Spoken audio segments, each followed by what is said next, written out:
अस्सलामु अलैकुम कैसे लिखेंगे? अलिफ फिर लाम, इस तरह से करके ये हो जाएगा आपको अस्सा लामू।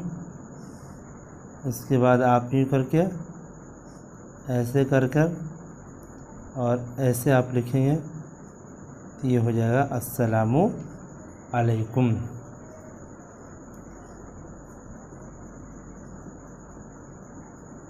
वरहमतुल्लाहि, इस तरह से आप लिखेंगे वरहमतुल्लाह।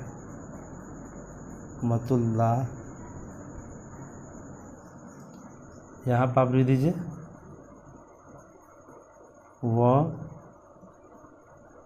बरकातुह। इस तरह से आप